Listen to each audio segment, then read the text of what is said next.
Assalamualaikum warahmatullahi wabarakatuh. Kami dari kelompok 6 kelas Akukultur nomor 2 ingin memaparkan hasil diskusi kami pada mata kuliah Pendidikan Kewarganegaraan, yaitu revisi Undang-Undang Pemilu sebagai bahan tawar-menawar politik.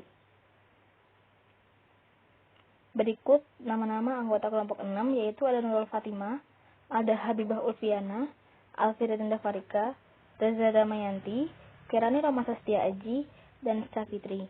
Untuk pemaparan akan diwakilkan oleh perwakilan kelompok kami, yaitu Alfira Dinda Farika, yaitu saya sendiri, dan Mbak Kirani Romansa Setia Aji.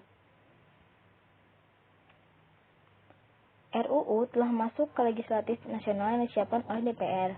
Salah satu pemilu yang dijadikan bahan tawar-menawar yaitu pilkada. Pilkada menurut Undang-Undang Nomor 10 Tahun 2016 akan dilaksanakan pada tahun 2024 bersamaan dengan Pilpres, Pemilu Legislatif, dan Pemilu DPD di 271 wilayah. Namun, masalah muncul di politik Indonesia. Pada tahun 2022 terdapat 7 gubernur yang berakhir masa jabatannya. Salah satunya ada yaitu DKI Jakarta. Pada tahun 2023 terdapat 17 gubernur yang berakhir masa jabatannya. Salah satunya yaitu Jawa Tengah. Dari permasalahan tersebut muncul beberapa masalah baru. Yang pertama, apabila pilkada dilakukan dulu, maka gubernur akan berkurang masa jabatannya.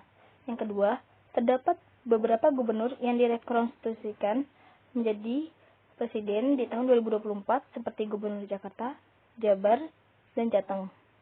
Yang ketiga, apabila terjadi kekosongan gubernur di beberapa wilayah, sedangkan Indonesia sedang mengalami keadaan pandemi dan harus memiliki pemimpin yang bisa menyelesaikan masalah dan mengayomi warganya. Ketika revisi Undang-Undang Pemilu dibuka, akan terjadi ambang batas pencalonan presiden 20% atau 25% dan akan mengakibatkan polarisasi di tahun 2019 terjadi lagi. Jadi, ambang batas seharusnya diturunkan agar publik bisa mendapat 3 atau 4 calon presiden. Berikutnya pemaparan akan dilanjutkan oleh Mbak Kirani.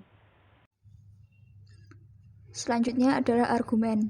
Dalam permasalahan tawar-menawar revisi politik mengenai revisi UU Pemilu, diperlukan kerjasama antar semua lapisan masyarakat termasuk pemerintahan untuk memikirkan secara matang demi keberlangsungan negara Indonesia dan menjaga kesejahteraan warga negara. UU Pemilu yang dibuat oleh DPR belum dilaksanakan secara intens di Indonesia. Dengan adanya UU Pemilu tersebut, pemerintah mungkin bisa mengkaji ulang isi UU dan disesuaikan dengan keadaan di Indonesia saat ini. Apakah perlu normalisasi pilkada atau tidak? Pertimbangan tersebut harus dipikirkan secara matang, agar beberapa wilayah di Indonesia tidak ada yang kekosongan pemimpin. Selain mementingkan masyarakat, pemerintah juga harus tetap adil terhadap hak pemimpin, yaitu gubernur dalam hal masa jabatannya, sehingga gubernur tetap mendapatkan hak penuh atas masa jabatannya. Komisi 2 DPRD RI perlu melakukan evaluasi terkait pemilu dan pilkada serentak serta melakukan pengawasan terhadap rencana pelaksanaan kegiatan tersebut agar dapat berjalan dengan baik dan berkualitas.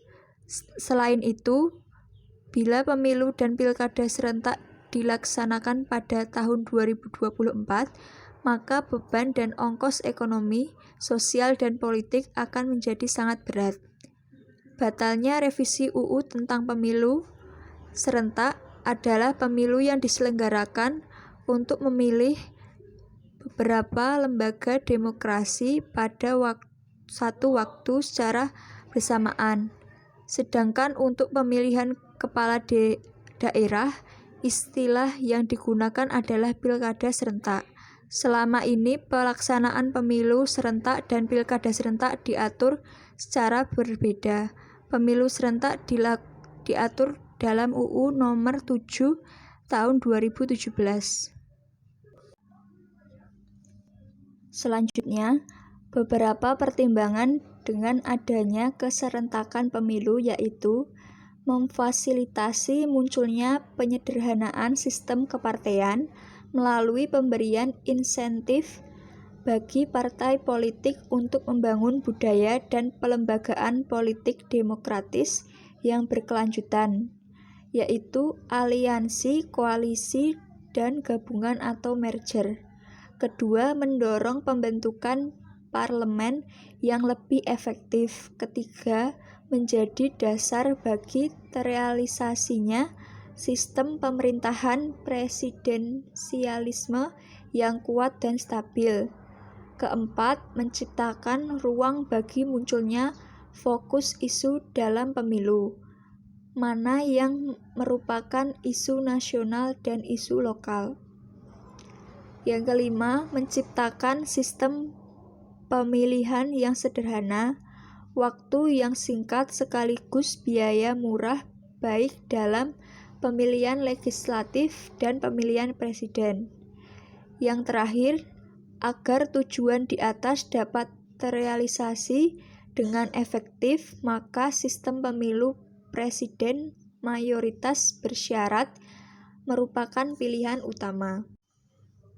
Selanjutnya, dampak pemilu serentak bila dikombinasikan adalah pemilu eksekutif dan legislatif di mana beberapa negara Amerika Latin yang mempraktikkan hal tersebut berhasil dengan sistem pemilu presiden yang plurality, sementara pemilihan legislatif secara serentak, sehingga menghasilkan penyederhanaan sistem kepartaian. Keberhasilan pelaksanaan pemilu serentak dan pilkada serentak memunculkan rencana untuk menggabungkan beberapa substansi pengaturan UU Nomor 7 Tahun 2017 tentang pemilu dan UU Nomor 10 Tahun 2016 tentang pilkada atau UU Pilkada dalam revisi UU Pemilu. Sekian presentasi dari kelompok 6. Wassalamualaikum warahmatullahi wabarakatuh.